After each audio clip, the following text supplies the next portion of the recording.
Assalamualaikum warahmatullahi wabarakatuh. Alhamdulillah. Alhamdulillahilladzi hadana lihada wa ma kunna linahtadiya laula an hadanallah.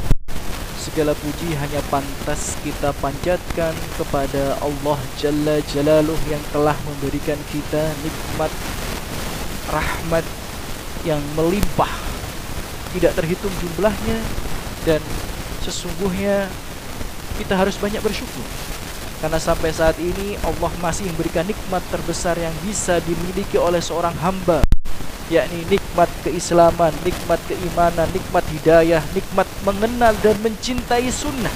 Itu nikmat yang agung yang tidak Allah berikan kepada banyak manusia. Jika Allah memilih saya dan Anda untuk termasuk orang yang beruntung mendapatkan nikmat tersebut, maka kita perbanyak pujian tasbih kepada Allah Subhanahu wa ta'ala. Dan kami juga tidak lupa mengajak agar kita banyak bersolawat kepada manusia terbaik, manusia yang paling berjasa dalam kehidupan kita di dunia bahkan nanti di akhirat, yakni Muhammad sallallahu alaihi wasallam. Allahumma sholli wa sallim wa barik ala Muhammad wa ala ali Muhammad. Dan semoga salawat serta salam senantiasa tercurahkan kepada keluarga dan kerabat beliau, para sahabat beliau dan umat beliau yang senantiasa mengikuti petunjuk dan sunnah yang telah beliau tinggalkan. Baik, ikhwati billah, Bapak Ibu, saudara-saudariku rahimani rahimakumullah. Alhamdulillah Allah pertemukan kita kembali di majelis yang mulia ini, yakni majelis ilmu di rumah Allah yang mulia ini. Dan insya Allah kita akan melanjutkan kajian kitab kita, yakni kitab Ad-Durus Al-Muhimmah li Ammatil Ummah, yakni pembelajaran yang teramat penting untuk umat Islam secara keseluruhan, tidak terkecuali daripadanya. Dan kita masuk pada pembahasan terakhir dari bab menghias diri dengan akhlak-akhlak yang dianjurkan oleh syariat, diwajibkan oleh syariat berhias diri daripadanya. Akhlak-akhlak yang kita dianjurkan oleh syariat untuk menghiasi diri kita daripadanya adalah jujur, amanah, afaf, rasa malu, keberanian, kedermawanan, menunaikan janji, mensucikan diri, kemudian berbaik kepada tetangga, atau berbuat baik kepada tetangga. Dan yang terakhir, sebelum kita masuk bab yang baru, akhlak yang terakhir dari pembahasan kitab ini tentu saja, yang kita dianjurkan oleh syariat menghias diri kita ada dzil hajah hasabit tokoh, yakni membantu orang yang membutuhkan sesuai dengan kemampuan. Membantu orang yang membutuhkan sesuai dengan kemampuan. Jadi sebagai seorang muslim yang baik, harusnya sifat ini itu tercermin dalam pribadi kita, yakni kita ini berupaya untuk membantu orang lain sesuai dengan kemampuan kita. Kenapa dikatakan sesuai dengan kemampuan kita? Karena kita tidak bisa membantu semua manusia. Bisa nggak kita membantu semua manusia? Bisa nggak kita membantu orang yang membutuhkan bantuan? Jangankan di Mojokerto, di Gedek aja. Antum data orang yang membutuhkan bantuan di Gedek, antum bantu semuanya, bisa? Nggak bisa. Tapi antum bisa membantu orang sesuai dengan kemampuan antum. Dan itulah arahan syariat, yang harusnya tercermin dalam akhlak kita. Ikhwati fillah, Bapak Ibu rahimani rahimakumullah, ada sebuah hadis ini sahih diriwayatkan Imam Muslim yang berbicara terkait hal ini. Nanti ada 3 hadis yang akan kita bahas, yang berbicara terkait membantu orang yang membutuhkan sesuai dengan kemampuan. Hadis yang pertama, hadis riwayat Muslim, hadis ini sangat masyhur sekali, masyhur sekali, yang harusnya kita sering-sering membaca hadis ini dan kita terapkan dalam kehidupan kita sehari-hari. Ya, hadisnya sahih dari Abu Hurairah, anna Nabi sallallahu alaihi wasallam qol, Nabi sallallahu alaihi wasallam bersabda, "Man nafasa an mu'min kurbatan min kurobid dunya, nafasallahu anhu kurbatan min kurobi yaumil qiyamah." Siapa yang melapangkan satu kesusahan seorang mukmin di dunia, maka Allah akan melapangkan darinya satu kesusahan di akhirat. Jadi kalau ada orang susah di dunia, kita bantu, maka jaminan Allah kesusahan kita di akhirat akan dibantu oleh Allah Subhanahu wa taala. Sedangkan kesusahan dunia ini nggak bisa dibandingkan dengan kesusahan di akhirat, nggak bisa dibandingkan. Nggak bisa dibandingkan kesusahan kita di dunia dengan kesusahan kita di akhirat, nggak bisa dibandingkan. Jadi yang untung, ada orang membutuhkan dalam perkara dunia, kita bantu. Yang untung besar itu sebenarnya kita. Coba saya jelaskan ya, pelan-pelan ya. Ada orang membutuhkan bantuan, kita bantu. Yang untung itu siapa? Dia untung, tapi kita lebih untung daripada dia. Karena kesusahan akhirat kita akan dilapangkan oleh Allah. Dia mungkin akan merasa lapang dari kesusahan dunia, sedangkan kita akan merasa lapang dari kesusahan akhirat. Kita yang lebih diuntungkan sebenarnya. Ya, jadi ketika kita membantu orang lain, yang diuntungkan itu sebenarnya kita. Kalau itu mindset orang yang beriman ya, meyakini, mengimani hadis Nabi Muhammad SAW. Misal saya gambarkan, Bapak Ibu rahimani wa rahimakumullah. Ya. Dalam hadis yang sahih riwayat Bukhari dan Muslim, ya, Rasulullah berkata, tuhsyaruna hufatan uratan ghurlan. Kalian nanti akan dibangkitkan pada hari kiamat dalam keadaan bertelanjang kaki, tidak berpakaian sama sekali, juga dalam keadaan belum dikhitan. Fakultu, kemudian Aisyah heran dengan ucapan Nabi alaihissalatu wassalam. Dikumpulkan dalam keadaan nyeker, bertelanjang kaki ya kan, nggak pakai baju sama sekali, kemudian kelihatan belum sunat. Loh ini apa ini bayangannya? Aisyah ini masih nggak masuk akal ini.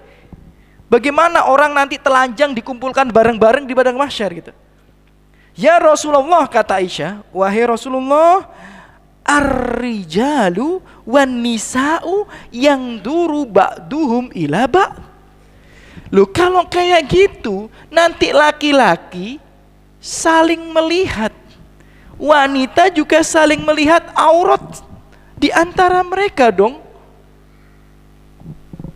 Kemudian apa kata Rasulullah menjawab kebingungan Aisyah? Qal al-amru asyaddu min ayyuhimmahum dzaka. Keadaan pada waktu itu wahai Aisyah jauh lebih dahsyat daripada hanya perkara saling melihat aurat satu sama lain. Jadi keadaan dalam waktu itu matahari hanya 1 mil di atas kepala. Tidak ada naungan kecuali naungan yang dihadiahkan oleh Allah Subhanahu wa taala. Itu lebih dahsyat. Keadaan telanjang itu tidak bisa mengalihkan perhatian mereka daripada kedahsyatan di padang mahsyar. Maka jika kita ditolong pada hari itu, kita lebih beruntung daripada kita ditolong dari hari ini.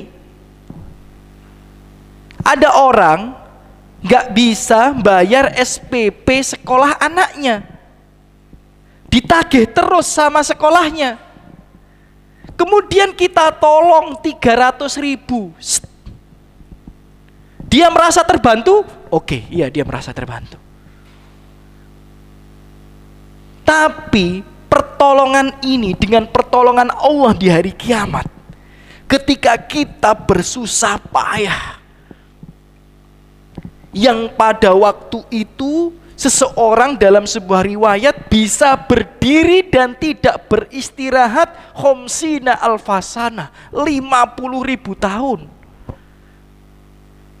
50.000 tahun. Ketika Anda ditolong hanya karena membayar SPP anak yang gak bisa dilunasi orang tuanya tadi, siapa yang lebih membutuhkan pertolongan? Kita. Siapa yang lebih diuntungkan? Kita. Jadi orang muslim itu kalau lagi nolong orang, dia gak merasa sombong, dia gak merasa jumawa, dia gak merasa hebat. Karena ketika dia memberikan pertolongan, sejatinya dia yang lebih membutuhkan hal itu daripada orang yang ditolongnya. Ya, paham ya Bapak Ibu? Nah, thayyib. Kita lanjutkan hadisnya. Ya kan? Wa man yassara ala mu'sirin yassarallahu alaihi fid dunya wal akhirah. Dan siapa yang memudahkan, ini dalam kurung ya. Karena kita membahas hadis itu kan harus sesuai dengan penjelasan ulama. Ojo sakarepe dhewe. Enak ae maca hadis kemudian ditafsirkan sendiri, disyarah sendiri. Antum siapa? Bahasa Arab plegak-pleguk kok nafsirno hadis, nafsirno Quran ini. Wis semua ayat Al-Qur'an itu sudah ada tafsirnya. Dan hampir semua hadis sudah ada syarahnya. Lapo sampean syarah dhewe.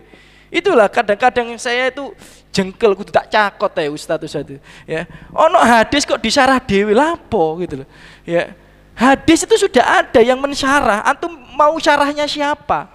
Sampai bingung antum. Hadis ini antum pakai syarah Imam Nawawi, ada.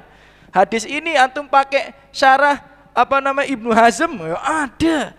Hadis ini antum pakai syarah pakai kitab Jami'ul Ulum wal Hikam, ada. Antum pakai syarahnya Ibnu Utsaimin, ada. Antum pakai syarahnya Ibnu Qayyim, ada. Loh, sampai antum bingung pakai syarahnya siapa itu. Loh, kok berani-berani syarah sendiri, kadang-kadangnya kesel aku lihat postingan YouTube atau Facebook ini kok ditafsirkan sendiri eman gitu. Tinggal baca tafsirnya aja. Maksud daripada membantu kesusahan di sini dalam kurung kata para ulama adalah membantu kesusahan orang yang punya hutang. Maksud hadis ini. Jadi orang yang punya hutang lagi susah, nggak bisa bayar hutang ke antum karena jatuh tempo. Kemudian antum mudahkan, maka Allah akan memudahkan urusan antum dunia akhirat. Kalau yang tadi kan urusan akhirat tok. Kalau urusan hutang ini antum mudahkan, dimudahkan dunia akhirat Bapak Ibu. Jadi ada orang punya utang sama antum, tanggal 10 kemarin harusnya dibayar. Mas sepurane mas, gawe bayar SPP ini anak. Mbak sepurane mbak, gawe nempel beras, misal. Ya udah bu, kapan bisa bayar? Insya Allah minggu ngarep nggih, semoga Allah berikan kemudahan. Ini yang dimaksud dalam hadis ini. Ada orang berhutang sama antum gak bisa bayar, antum kasih kemudahan, antum akan ditolong dunia akhirat. Hadisnya sahih, riwayat Muslim, mboten saged dibantah di sini. Kalau jenengan percaya ucapan Nabi, amalkan.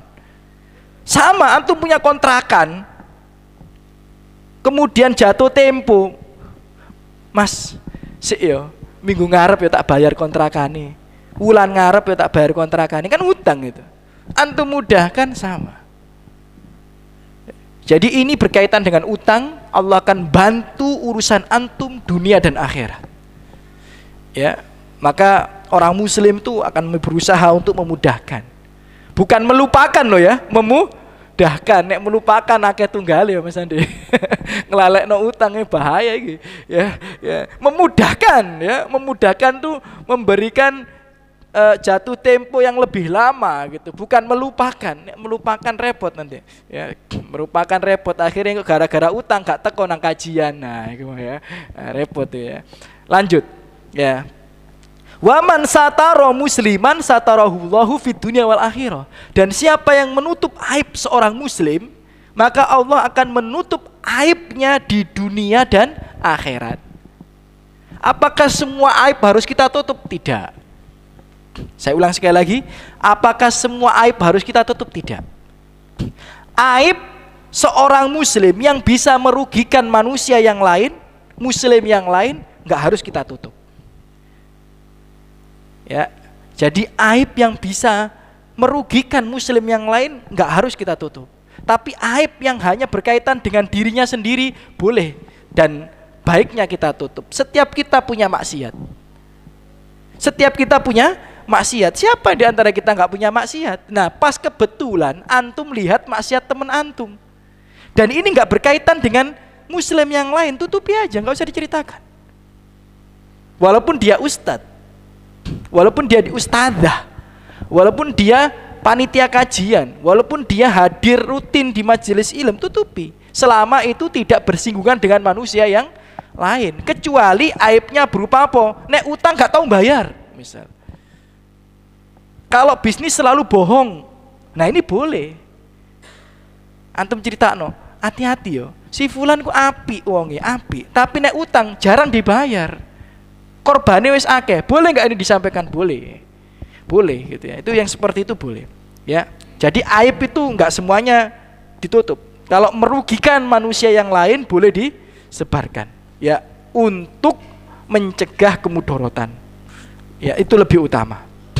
Wallahu, lah ini baru. Wallahu fi aunil abdi ma kana al abdu fi auni ahihi. Dan Allah itu akan selalu bersama seorang hamba selama hamba itu senantiasa membantu urusan hamba yang lainnya. Jadi kalau antum berupaya membantu kebutuhan saudara antum, maka Allah akan senantiasa bersama antum. Lu enak, Rek. Allah senantiasa bersama kita. Nggak ada yang nggak mungkin. Kalau Allah senantiasa bersama kita, nggak ada yang nggak mungkin. Apa yang antum inginkan? Nggak ada yang mustahil. Nggak ada yang mustahil. Antum pengen haji, Allah akan hajikan. Antum pengen umroh, Allah akan umrohkan. Antum pengen pasangan yang soleh atau soleha, akan Allah berikan. Antum pengen anak yang soleh dan soleha, Allah akan berikan. Selama apa? Allah bersama antum. Terkadang doa kita itu mendal. Kenapa? Karena kita yang jauh dari Allah Subhanahu wa ta'ala. Ya. Maka seorang muslim itu harus berupaya menghias dirinya dengan akhlak yang seperti apa? Berusaha membantu kebutuhan muslim yang lainnya semampu yang ia bisa.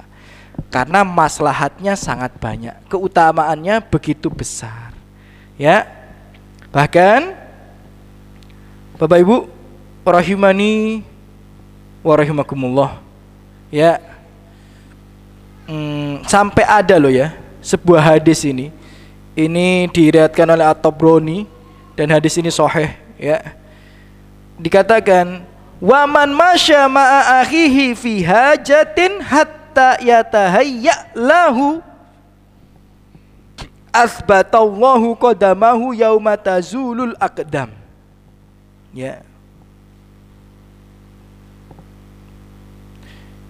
Jadi Bapak Ibu rahimani wa rahimakumullah. Dalam hadis yang lainnya, siapa yang berjalan bersama saudaranya untuk memenuhi kebutuhannya, niscaya Allah akan meneguhkan ketelapak kakinya supaya tidak tergelincir di hari kiamat. Tergelincir ini maksudnya apa? Masuk neraka, jatuh saat melewati sirat. Jadi antum itu kalau ada teman antum membutuhkan, kemudian antum meluangkan waktu, ingat loh ya, meluangkan waktu loh ini ya, meluangkan waktu hadir bersama dia untuk membantu urusannya karena Allah, bukan mergo pengen diutangi loh ya. Ya, bukan mergo pengen diutangi, bukan mergo pengen di ACC proposal bisnisnya, bukan mergo kepengen dicomblangno ambek sepupu sing ayu, mboten ya. Jadi antum tuh memang sengaja ya menemani dia untuk membantu urusannya karena Allah, bukan karena urusan dunia. Maka Allah akan kuatkan kaki antum, tidak akan tergelincir saat melewati sirat. Walaupun antum berjalan dengan tertatih-tatih, walaupun kita berjalan dengan tersengol-sengol, tetap akan kokoh dan gak akan tergelincir. Kenapa? Karena kita punya kebiasaan ya meluangkan waktu kita hadir untuk membantu kebutuhan saudara kita. Nah itu penting. Dan abot. Urusan ini abot. Ya. Urusan sosial itu nggak mudah. Karena terkadang itu alasannya kini kan ya, urusan gue gak kelar-kelar gitu ya. Urusan gue gak mari-mari gitu ya. Urusan gue se amburadul. Lapo ngurusi urusan orang lain kan gitu. Ya. Itu bisikan syaitan. Tapi itu tadi ya, bihasabit tokoh sesuai dengan kemampuan antum. Ya, sesuai dengan kemampuan antum. Kalau antum encok, ya jangan ikut angkat-angkat prabotane koncone sampean. Kok tambah pijet, saraf kecedet malah turu-turu terus sampean. Ya tergantung kemampuannya sampean. Nek pas angkat-angkat sampean gak kuat ya gak usah melu. Ya kan? Tapi pas sampean kuat angkat-angkat ya sampean melu. Ya. Kalau ustadz itu penggaweannya apa? Ngeluangno waktu nih. Ditelepon jamaah, konsultasi ya, nggih. Loh.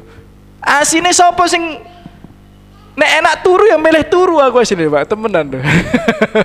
Iya, temenan iki nek milih turu aku milih turu asline ya. Cuma ya apa maneh gitu ya. Kalau bukan kita siapa lagi? Kadang-kadang orang tuh lebih percaya ustadznya daripada psikolog gitu ya. Akhirnya ya konsultasinya nang ustadz gitu ya. Kadang datang ke rumah, kadang telepon, ada yang chat WA. Ya itu sesuai dengan kemampuan kita masing-masing. Ya, Anda mampunya apa? Lakukanlah. Intinya karena Allah, bukan karena dunia. Ya. Bahkan Rasulullah mengatakan, ya. Bahkan Rasulullah mengatakan wala an amsiya ma'a akhi fi hajatin ahabbu ilayya min an aktakif fi hadal masjid, yakni Masjid Al-Madinah syahron. Sampai Nabi mengatakan loh ya, aku ini meluangkan waktuku membantu kebutuhan saudaraku, itu amal yang lebih aku sukai daripada iktikaf di masjid ini 1 bulan penuh. Bayangkan, iktikaf di Masjid Nabawi ini, bukan Masjid Al-Muhajirin ya. Mboten masjid bisa. Maksudnya mboten digawe Jumatan bisa gitu ya. Ya. Ini Masjid Nabawi 1 bulan penuh. Nabi lebih milih apa? Meluangkan waktunya membantu kebutuhan saudaranya sesama muslim. Jadi jangan remehkan hal ini. Terkadang kita ini meremehkan amal yang sifatnya sosial. Sibuk dengan amal yang sifatnya personal. Tahajud, sholat duha, tilawah, khatmul Quran. Bagus nggak? Bagus. Tapi ingat, Nabi itu juga makhluk sosial yang sangat hebat ya, yang membantu kebutuhan saudara-saudarinya ya. Nabi itu empatinya sangat tinggi ya, bahkan kepada orang yang memusuhinya. Bahkan kepada orang yang memusuhinya, empatinya Nabi itu sangat tinggi ya. Hadis yang lainnya supaya kita lebih semangat menghias diri kita dengan akhlak ini, yakni membantu orang yang membutuhkan.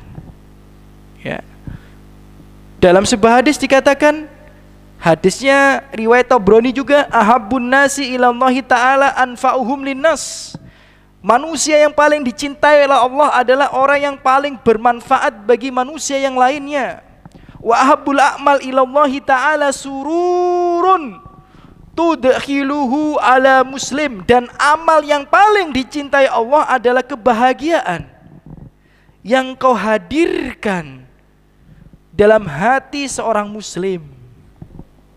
Kebahagiaan yang kau hadirkan dalam hati seorang muslim. Ya, ini amal yang sangat dicintai Allah Subhanahu wa taala. Jangan remehkan amal ini. Ya kan? Jangan remehkan amal ini. Bahkan sering saya ceritakan ke antum kisahnya Abu Nasr As-Sayyad itu. Yang bagaimana dia mendapatkan kabar gembira. Ya.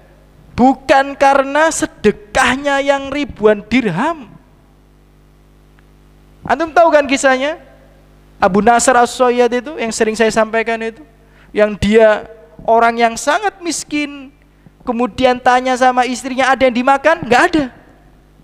Ya udah tunggu sebentar ya. Dia datang kepada syekhnya, kepada gurunya, namanya Syekh Ahmad. Ya Syekh, di rumah nggak ada yang bisa aku makan, ada nasihat dari antum? Antum bisanya apa? Wah, aku bisanya mancing, aku bisanya jaring. Karena dia nelayan. Ya udah, kau ambil jaring itu kau lemparkan, tapi sebelum kau lemparkan ucapkan bismillah, tak bantu doa. Nah, boleh nggak minta bantuan doa kepada orang yang masih hidup? Ah, boleh gitu ya. Jadi antum punya ustadz, antum punya ustadzah, antum punya saudara, antum punya teman yang kayaknya waliullah gitu. Ya, antum punya teman kayak waliullah gitu ya. Setiap antum ketemu, antum sugui ngomongnya aku poso. Ya. Setiap antum ketemu, antum sugui aku poso, wali gitu ya. Antum kalau punya teman kayak gitu, boleh nggak minta doa? Boleh, nggak apa-apa. Itu masyru' daripada antum nang kuburan, mbah. Padahal mbah lagi digepui malaikat, sampean nggak ngerti, gitu ya. Ya, itu masyru', orang masih hidup boleh. Nah, Abu Nasr As-Sayyad ini minta doa kepada gurunya, kepada ustadznya, didoakan. Maka benar ketika Abu Nasr As-Sayyad mengatakan bismillah, dilempar jaringnya, sekali jaring langsung dapat ikan yang sangat besar. Kemudian ikannya ditukar di pasar dengan 2 potong roti yang sangat besar. 2 potong roti yang sangat besar. Saking senengnya dia nggak pulang, langsung datang ke rumahnya gurunya. Cerita, tadi saya sekali lempar dapat ikan besar, tak tukar di pasar dengan 2 roti besar. 1 roti ini cukup buat aku sama istriku sama anakku. Nah, ini 1 ini buat antum ya Syekh gitu. Apa kata saya? Enggak. Antum bawa dua-duanya, antum lebih butuhkan dari saya. Maka dua-duanya dibawa dengan Abu Nasr As-Sayyad ini pulang. Nah, sebelum sampai rumah di pinggir jalan ada ibu-ibu kelaparan. Udah lesu, lemas, anaknya nangis-nangis. Anaknya nangis-nangis, ibunya kelaparan, susah. Ya, kayaknya janda karena nggak ditemanin sama suaminya. Ya, mohon maaf ya, kalau bahasa kami kurang sopan, gelandangan gitu maksudnya. Ya. Jadi ada ibu-ibu gelandangan dengan anaknya, kayak nangis kelaparan, kayaknya mungkin sudah 1 hari, 2 hari, 3 hari nggak makan, ya kan? Dan sendirian, nggak ada suaminya. Maka Abu Sayyad ini nggak tega. Dikasihkan 1 roti ke ibu dan anak ini. Loh, jenenge wong gak mangan sedina 2 dina 3 dina, Pak. Bu, dikasih 1 roti, bles, entek. Habis. Kemudian anaknya masih ngelihat 1 roti yang satunya lagi. Ya, coba sampai nih dari Abu Nasr As-Sayyad, mungkin sampai keplak anaknya. Tak, dikai siji kok jauh mana sampean ngono ya. Ya untung bukan kita ini ya. Kalau kita ini udah punya 2 roti dikasih 1 sik nguasno kae ini dikeplak plak. Dikai ati jauh rempel awakmu nah gitu ya. Beda ya wong soleh gak tego. Wah sik diwasno ae rek. Akhirnya dikasihkan dua-duanya. Nah, ketika dikasihkan dua-duanya anaknya tersenyum dengan rasa yang bahagia. Pulang sampai rumah ditanya lagi istrinya, gimana? Sudah ada yang dimasak? Udah ada yang dimakan? Lah kita kan nunggu kamu. Kalau kamu pulang nggak bawa apa-apa, berarti kita nggak makan apa-apa. Ya udah tunggu sebentar ya, sabar. Aku tak balik ke pasar lagi. Sabar, aku tak balik ke pasar lagi. Bayangkan Pak, mendahulukan wanita terlantar dengan anaknya yang kelaparan daripada istri dan anaknya sendiri. Berat Pak, amalan yang seperti ini. Ya. Terkadang kita bicara istri anakku aja susah, kok ngurusi istri anaknya uang kan itu. Istri anakku sendiri aja kesusahan, ngapain aku ngurusin istri sama anak orang lain? Tapi dia lebih peduli pada orang lain karena dia ngira ini gak ada suaminya, ini nanti yang nyari nafkah siapa? Nah, kalau Abu Nasr As-Sayyid kan merasa dia laki-laki, lesu-lesune istri dan anaknya dia masih bisa mencari nafkah. Tapi kalau perempuan itu gak ada yang ngasih dia nafkah, maka dia balik lagi ke pasar, mungkin ada yang bisa dikerjakan untuk dapat nafkah itu. Maka ketika balik di pasar ada laki-laki yang berteriak, Aina Abu Nasr As-Sayyid, Aina Abu Nasr As-Sayyid. Nah kemudian ditunjukkan itu tuh baru datang tuh. Nah maka ketika didatangi, apa kata laki-laki ini? Kamu Abu Nasr As-Sayyid? Iya. Bapakmu namanya ini? Iya. Ya udah. Dulu bapakmu itu ngutangi aku di saat aku benar-benar butuh uang. Jadi saat aku membutuhkan, bapakmu ngutangi aku. Ketika aku mau mengembalikan, aku nggak bisa nemui ayahmu dan katanya ayahmu sudah meninggal dunia. Lah duitnya ayahmu tak puter. Masya Allah, ngono loh Pak. Sampai nek dikai amanah uang loh Pak ya, Masya Allah ya. Jadi dia ini diutangi orang saat kesusahan. Mau bayar orangnya sudah nyari orangnya susah. Akhirnya duitnya diputer. Sampai jadi berapa? 30.000 dirham Pak. Jadi duitnya itu diputer buat usaha jadi berapa? 30.000 dirham. 30.000 dirham dikonversi sekarang ini Pak. Sekarang ya 30.000 dirham berarti 3.000 dinar. Karena 1 dinar 10 dirham. 3.000 dinar kalikan 8 juta berarti kurang lebih sekitar 24 miliar Pak. 24 miliar, gak ngerti gue usaha apa ya untungnya sampai 24 miliar. Mboten mau air minum napa mboten sembarang ya, 24 miliar ini ya. 24 miliar gitu. Kurang lebih ya kalau dikuiskan sekarang. Maka seketika Abu Sayyid jadi orang yang kaya. Nah, setelah kaya Abu Sayyid itu dikenal dengan orang yang sangat dermawan karena sekali sedekah itu 1.000 dirham, Mbak. 1.000 dirham itu berarti 100 dinar. 100 dinar dikalikan 8 juta berarti 800 juta sekali sedekah niki. Mboten total sedekah seumur hidup loh niki, mboten loh ya. Jadi mboten krus sedekah seumur hidup 800 juta, mboten. Jadi Abu Sayyid itu jadi pedagang, jadi pengusaha sukses, sekali sedekah pinten? 800 juta. Sopo rek nang Mojokerto sekali sedekah 800 juta ya, 800 juta. Tapi Abu Sayyid itu ada rasa bangga, ada rasa ujub dengan sedekahnya. Karena kayaknya yang sedekah 800 juta setiap sedekah ya mungkin dia aja gitu. Susah nyari orang kayak gitu. Maka ketika tidur Allah tegur. Ini dalam kitab Wahyul Qalam ya. Ketika tidur Allah tegur ya, dia dihadapkan dengan 2 timbangan. 1 timbangan kebaikan dan timbangan keburukan.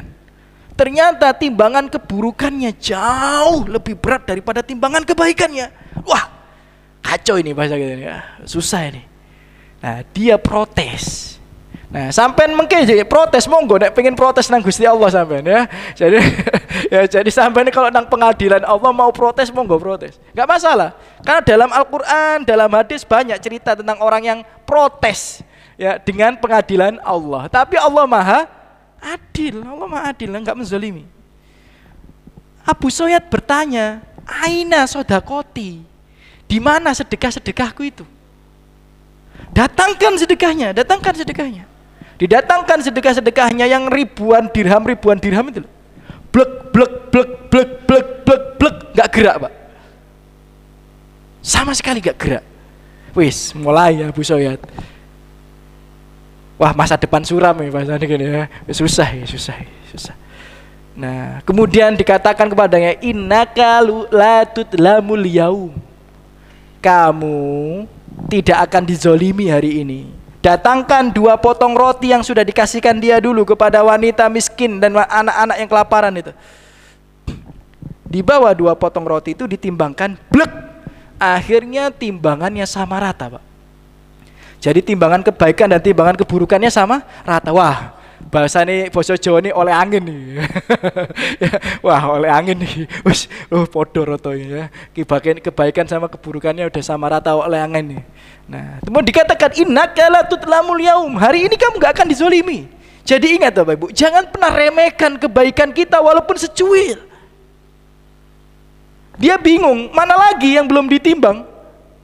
Timbanglah senyum anak kecil setelah kau berikan roti terakhirmu itu.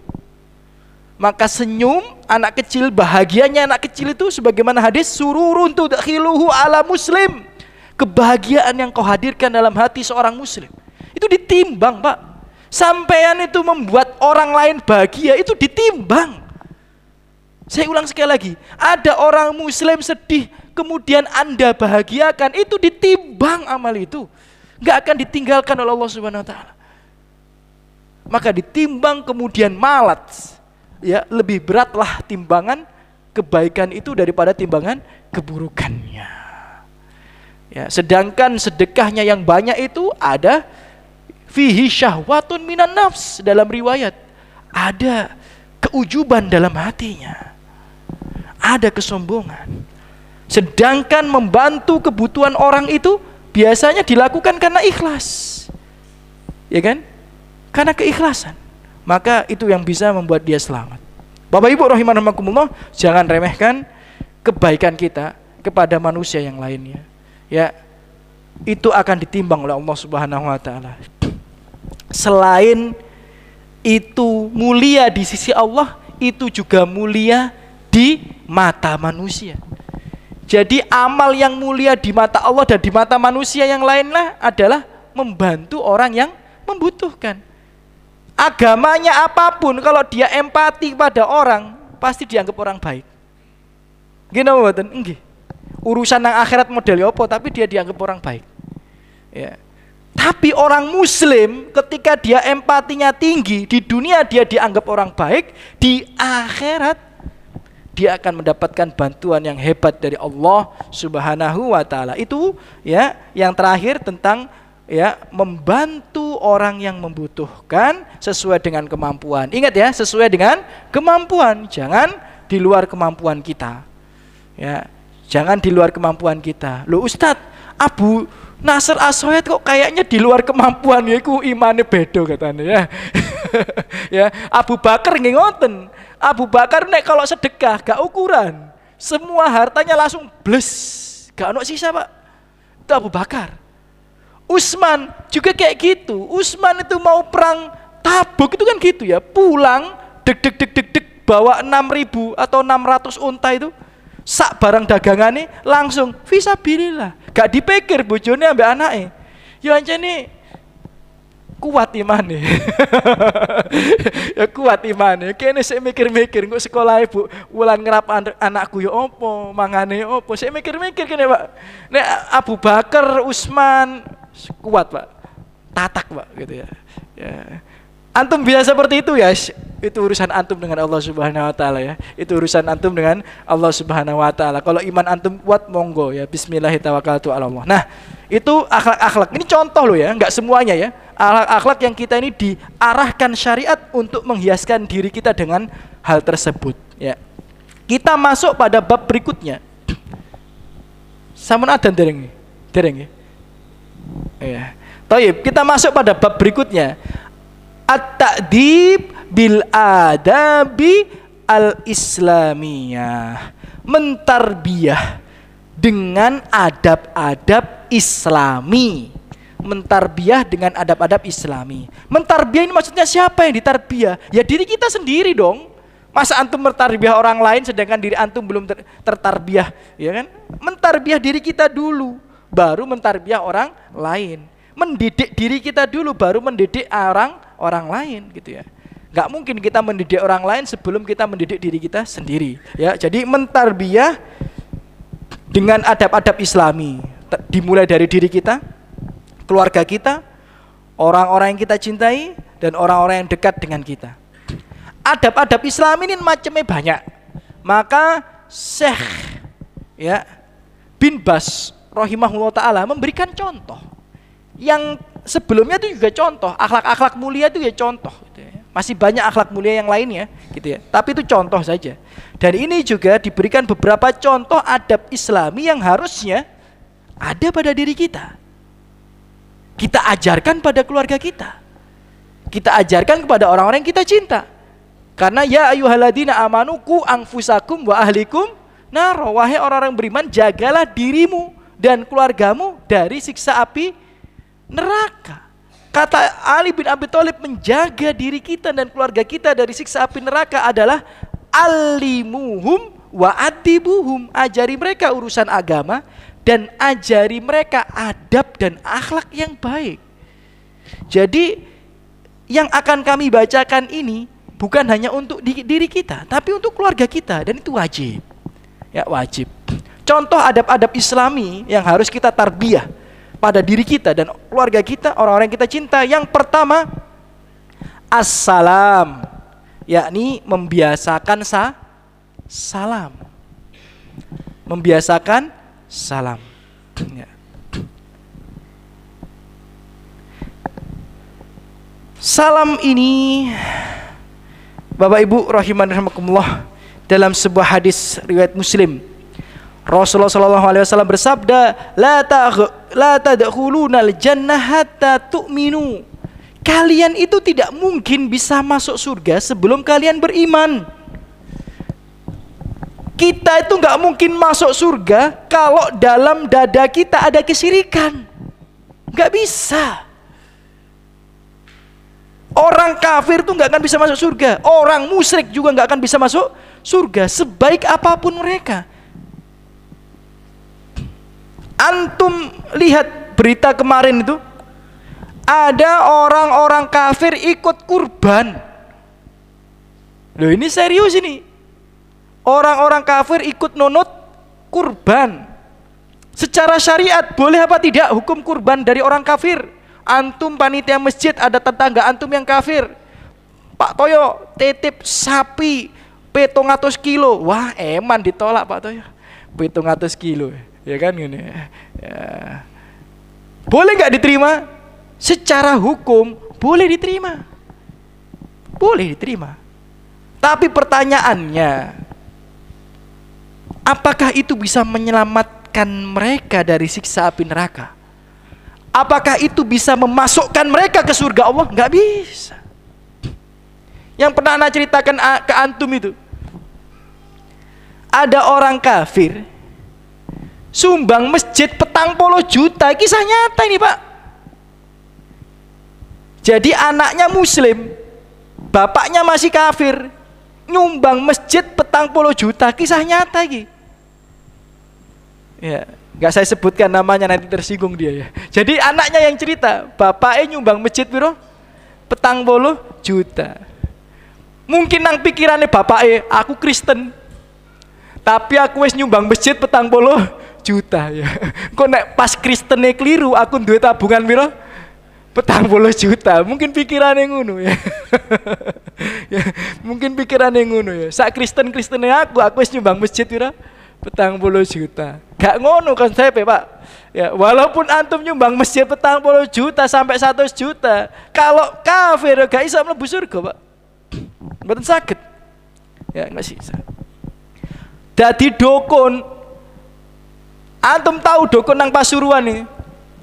Ya, dukun nang Pasuruan niku.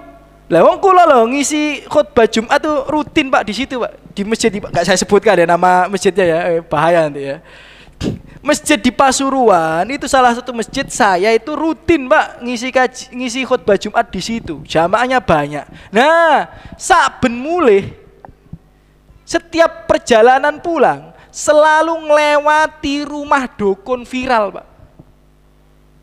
Dan rumah dukun viral itu setiap Jumat bagi-bagi makanan gratis. Lah kalau kita setiap Jumat nyari makanan gratis, nah kalau dia ini bagi-bagi makanan gratis Pak, banyak antri di Pasuruan. Saya mulai Jumatan yang lihat, oh antri tuh mangan gratis nang dukun. Apakah itu bisa masukkan dia ke surga? Ya nggak bisa wong dukun. Dukun itu kafir, syirik, musyrik. Ya, nggak bisa. Ya. Jadi pastikan kalau Anda pengen masuk surga, iman Anda tidak tercampur dengan kesyirikan, tidak tercampur dengan kekufuran, apapun bentuknya.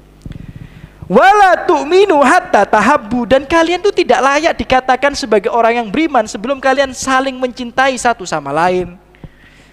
Awala adullukum ala syai'in idza fa'altumuhu tahabbtum. Maukah kalian aku beritahukan sesuatu yang kalau kalian lakukan kalian akan saling mencintai? Afsus salam bainakum, kata Rasulullah. Ya. Tebarkan salam sesama kalian gitu. Jadi biasakan ketemu assalamualaikum, ketemu assalamualaikum. Ketemu wong 10 ya assalamualaikum ping 10, Pak. Gak usah ragu-ragu, ngapain malu-malu kita ini. Wong setiap salam yang kita ucapkan berbalas pahala. Bahkan dalam riwayat yang lainnya, mengucapkan salam kepada orang yang antum kenal dan orang yang tidak antum kenal. Nah, iki sing rada repot iki. Gak kenal moro-moro assalamualaikum. ya, tapi itu sunnah. Sunnah itu mengucapkan salam kepada yang antum kenal dan yang tidak antum kenal. Ya itu muslim yang benar itu. Cuma terkadang yang benar itu sedikit gitu ya.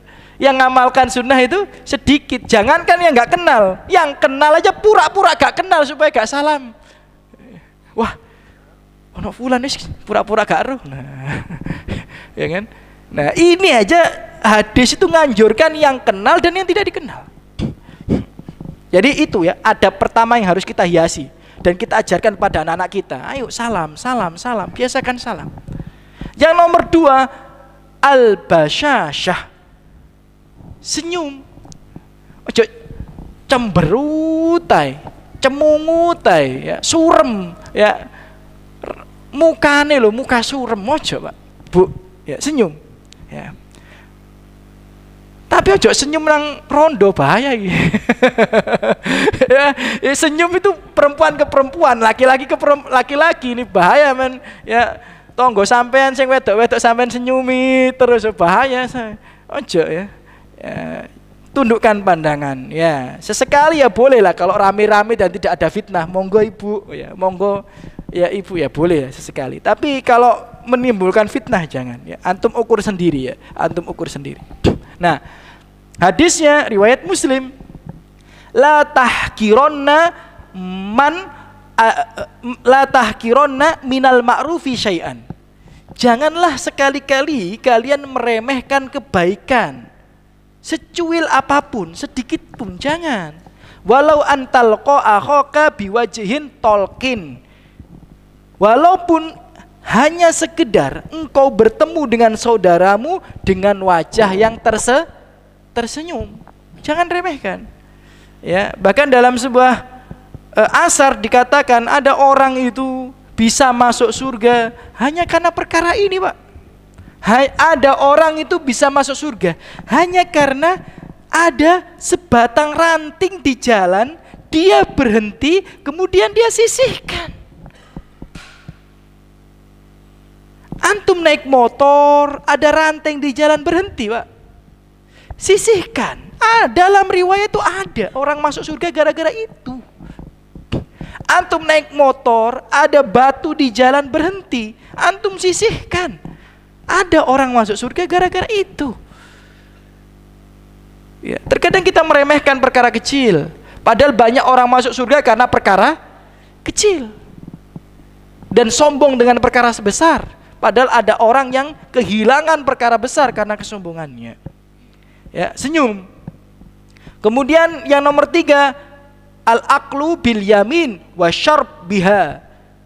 Makan dan minum dengan tangan kanan. Dalam hadis riwayat Muslim, asyaitonu yakulu bishimalih wa yashrubu bishimalih. Ya, syaiton itu makan dengan tangan kirinya dan minum dengan tangan kirinya. Maka kita diperintahkan untuk menyelisihi syaitan. Kalau antum makan dengan tangan kiri, minum dengan tangan kiri, berarti antum syaitan. Wis, Ya, tangan kanan ya. Walaupun hanya sekedar nyokot lombok. Nah, biasanya kita kan gitu, gorengan tangan kanan, lombok tangan kiri. Kres ya, itu seton gitu ya. Karena yang makan dengan tangan kiri kata Rasulullah siapa? Seton. Ya. Jadi kres dipindah lomboknya tangan kanan. Kres, nah gitu dong gitu. Ya, jadi jangan kres gitu ya, bahaya. Ya, tangan kanan ya. Kemudian yang nomor 4, at-tasmiyah indal ibtida walhamdu indal faragh. Memulai makan dan minum dengan basmalah atau tasmiyah, mohon maaf ya, dengan tasmiyah. Memulai makan dan minum dengan tasmiyah dan mengakhirinya dengan hamdalah. Jadi bismillah, alhamdulillah. Selesai makan alhamdulillah, selesai minum alhamdulillah. Ya. Hadisnya jelas, riwayat Bukhari ya dan Muslim. Ya gulam samillah, wahai anak muda ucapkan bismillah, kata Rasulullah. Dalam riwayat yang lainnya, riwayat Bukhari, innallaha la yardha 'anil abdi an ya'kula al-aqla fayahmadahu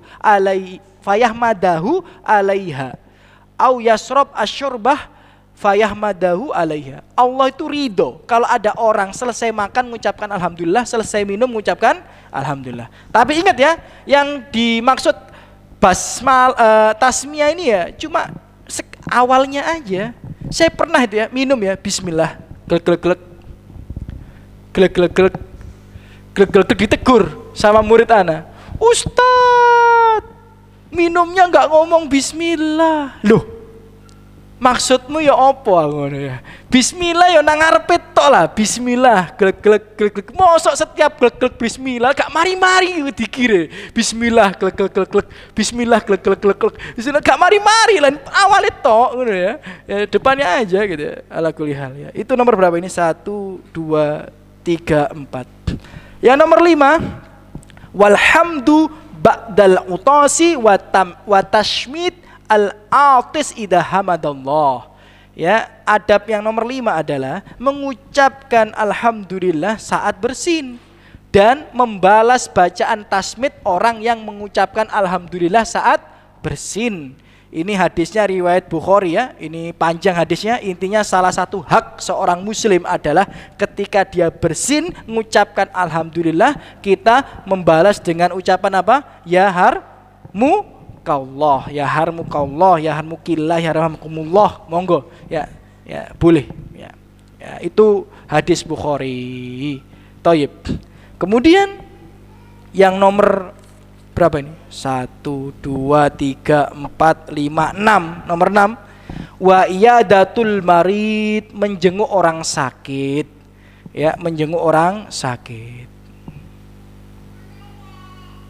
Bapak Ibu rahimakumullah, dalam sebuah hadis dikatakan ya, banyak sekali ya keutamaan menjenguk orang sakit ini. Bahkan dalam hadis riwayat Muslim ya, idza da'a rajul akhahul muslim masya fi khirafah al jannah hatta yajlis fa idza jalasa ghamarathu rahmah.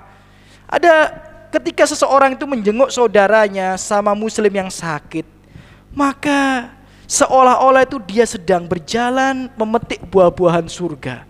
Dan apabila dia duduk di samping saudaranya yang sakit, maka Allah akan menurunkan rahmat secara deras kepadanya. Hadis riwayat Tirmidzi. Jadi keutamaannya sangat besar, menjenguk saudara kita yang sakit. Bahkan antum iktikaf, keluar jenguk saudara antum yang sakit, iktikaf antum tidak batal.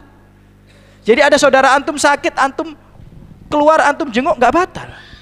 Kayak teman-teman itu Mas Okta dan lain sebagainya ya, nyopir ambulan ketika itikaf keluar balik mana? Mboten batal nih. Mboten batal itikaf. Ya, dari riwayat yang lainnya, hakul muslim alal muslim, hak muslim terhadap muslim yang lainnya diantaranya adalah menjenguk ketika sakit. Dan yang terakhir sebelum kita tutup, yang nomor 7, wattibaul janais lissolah waddufan. Ya, mengiringi jenazah, yakni mensolatinya hingga dimakamkan. Itu yang nomor 7, ini penting, ini kita berhenti di sini. Man syahidal janazah, kata Rasulullah dalam hadis riwayat Bukhari, siapa yang menyaksikan jenazah, hadir hatta yusolli, kemudian ikut sholat, falahu kirot, maka dia akan mendapatkan kirot, yakni gunung Uhud pahala sebesar gunung Uhud. Waman syahida, kemudian ngikuti menyaksikan jenazah itu hatta tudfan, sampai dikuburkan, kana lahu kiroton, maka dia mendapatkan 2 kirot. Ya, kirot itu yakni adalah gunung besar yang isinya pahala, itu yang akan kita dapatkan. Jadi ikutilah jenazah ketika dia akan disolatkan dan akan kuburkan. Kita yang butuh pahala ini, ya, eman Pak Bu, ya. Dan mungkin jenazah itu membutuhkan doa kita. Apalagi yang sampun-sampun ngaji, sempatkan. Ya, kalau antum memang sempatkanlah.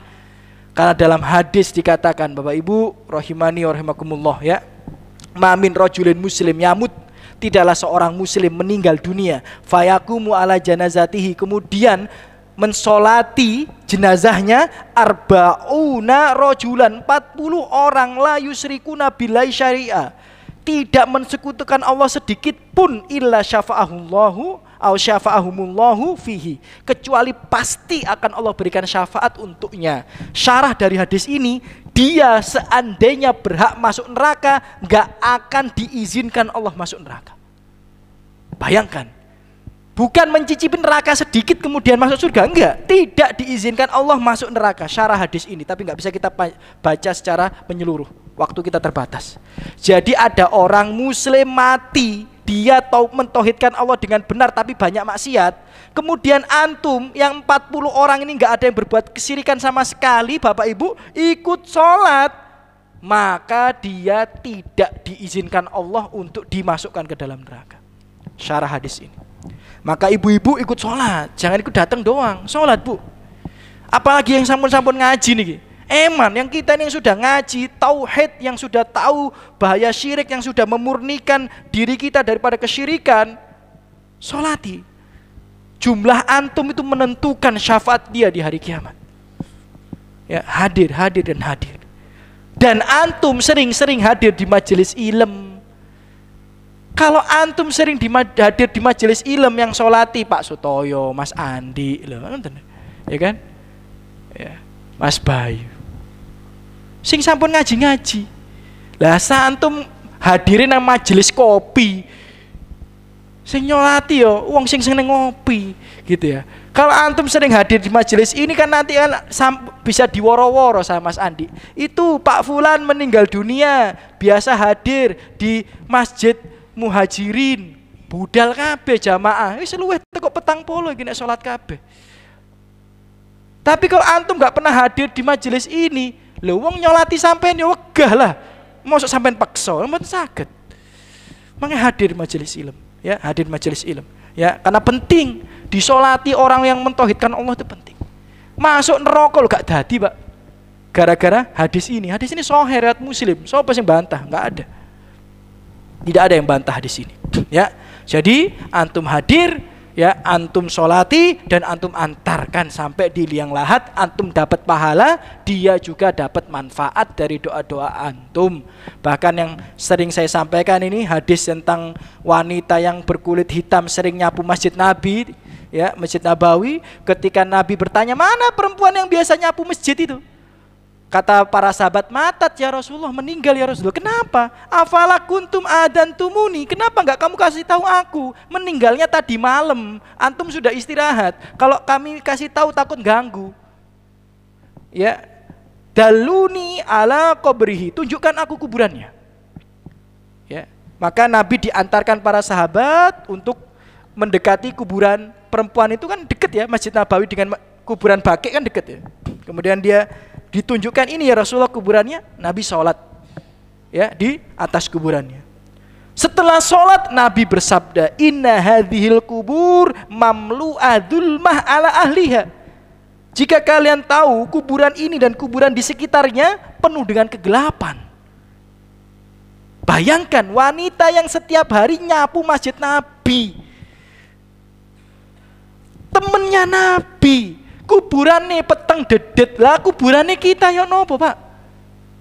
Kita ini butuh doa dari saudara-saudara kita. Kemudian kata Rasulullah, fa innallah yunawwiruha lahum bisolati alaihim. Tapi Allah menjadikan kuburan-kuburan ini sekarang terang benderang, mendapatkan syafaat karena aku sholat dan mendoakan mereka. Jadi jangan remehkan sholat kita untuk mereka. Jangan remehkan doa kita di kuburan untuk mereka. Bisa jadi doa kita ini penentu mereka mendapatkan syafaat atau tidak. Sebagaimana sahabat Nabi ini, hadis ini disampaikan sampai kita, hadis riwayat Bukhari ini, tujuannya supaya kita ngambil pelajaran, menyempatkan mendoakan teman kita yang sudah meninggal dunia, saudara kita, orang tua kita, karena bisa jadi doa kita ini penentu keselamatan mereka, sebagaimana doa Nabi yang menentukan keselamatan mereka.